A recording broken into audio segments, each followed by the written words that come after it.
Ya Allah, Bismillah.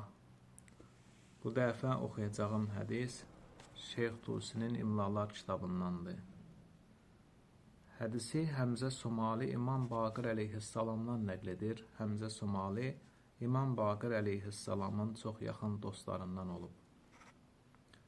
İmam Baqir əleyhissalam da nəql edir atası İmam Səccad əleyhissalamdan. Bu hədis imanın kamilliyindən danışır. Həmişə möminlərin arzusu olub imanlarının kamil olmağı və bir-birinə həmişə bu duanı edib möminlər ki, imanımız kamil olsun, Allah sənin imanını kamil etsin. İndi baxıb görək iman nə ilə kamil olur? İman hansı əməllərlə kamil olur ki, möminlər bu duanı digərlərinə edirlər? 4 şeylə buyurur iman kamil olar. 1. İnsanların özünə götürdüyün haqq və vədələri yerinə yetirmək. Yəni, başqaları üçün özünə hansısa bir öhdəlik götürmüsənsə, bunları yerinə yetirməlisən. Buyurur, 2. İnsanlarla düz danışarsa, yalan danışmazsa, sadiq olarsa, dürüst olarsa bu adam.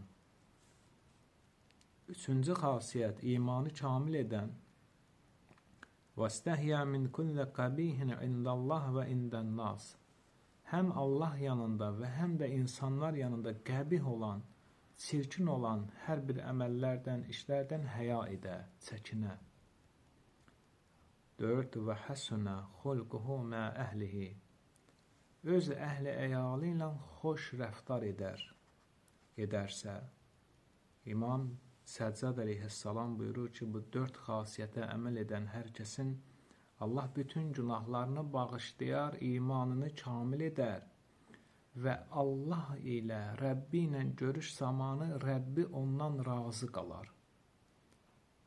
Allah səndən razı olsun deyirik və insanlar bir-birinə deyir, Allah səndən razı olsun.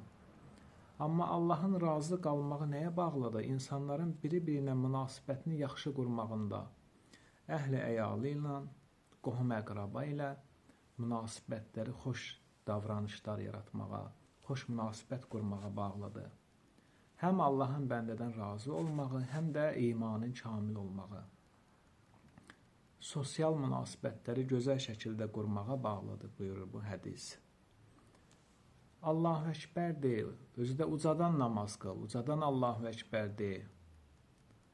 Çox ibadət elə, amma əhli əyalla, evdəşlərlə, qohum əqraba ilə münasibət yaxşı olmasa, bu ibadət nə Allahın razılığını qazandırmayacaq, nə də imanı kamilləşdirməyəcək.